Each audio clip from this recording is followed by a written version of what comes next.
حریص‌ترین موجود جهان انسانه؟ نه، حریص‌ترین موجود جهان مگسه، پشه است. مگسه؟ آره مگس اینجا میشینه، میگه اینجا میشینه، میگه نه ببین اینجا چطوریه، اینجا میشینه بعد میاد اینجا میشینه بعد میاد اینجا میشینه و بعد میاد اینجا میشینه، همش میگه میخوام ببینم اینجا چطوره. قانع ترین موجود جهان میدونی چیه؟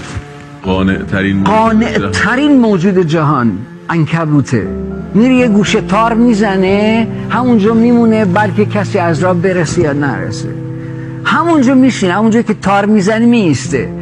مولا علی ابن ابی طالب فرمود در حیرتم از خلقت این جهان که چگونه حریص ترینی طعمه قانع ترینی میشود. قانون جهان اینه، حریص ها طعمه قانع ها میشن، قانون جهان اینه.